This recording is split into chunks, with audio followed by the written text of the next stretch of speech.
Okay, the Worcester Tea Party meeting is finishing up here, and we're here with Catherine White, who was the speaker. Catherine, you talked about the U.S. Constitution. How did you become so interested in the Constitution and what's in it and what's not? Well, I started a book study club about 4 years ago with two friends because there was a book that I was interested in reading, but I couldn't quite get motivated to read it on my own. So I started this little group. It was Cleon Skousen's The 5,000-Year Leap, which are the principles behind the Constitution. It had been referred to me as something that was very interesting, and I figured, why not? A couple friends were interested, and it just grew from there. Now, you talked a lot about the enumerated powers of the Constitution, but you also talked about how at one time the average person knew what was in the Constitution. What changed? When did people stop learning what was in their founding documents? People stopped learning when it stopped being taught. That started towards the beginning of the 1900s. The progressive movement was a bunch of intellectual elites who had no respect for the Constitution, and they started influencing what was being taught in the universities and the teachers' colleges. Also, remember, as we became more populous and more prosperous in the 1800s, we didn't have enough of our own professors. So we imported professors from Europe who had no understanding of constitutional principles or why this country was founded and how it is fundamentally different from any other country in the world.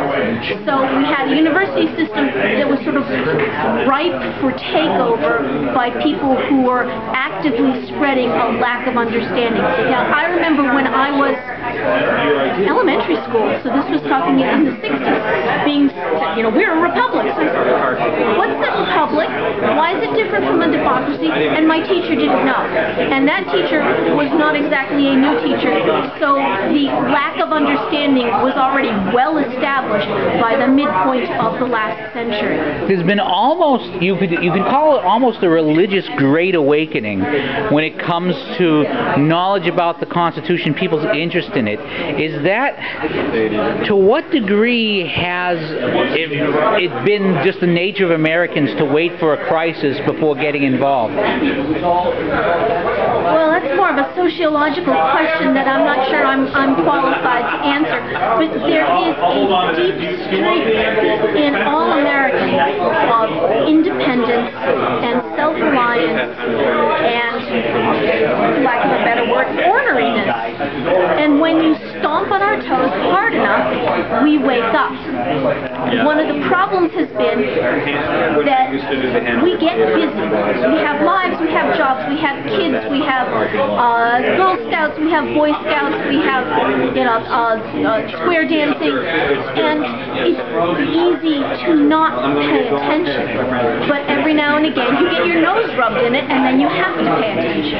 To what degree? I noticed when you had a very nice chart about going from total anarchy to total government control, and you talked about how the GOP was not much different from Democrats on this.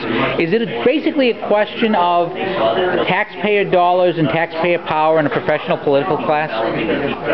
It's a question that both major parties have been infiltrated by progressive elements who have no respect for individual liberty and want to push their own social agendas by use of government power because we want to help people, we want to take care of people, except that it never works.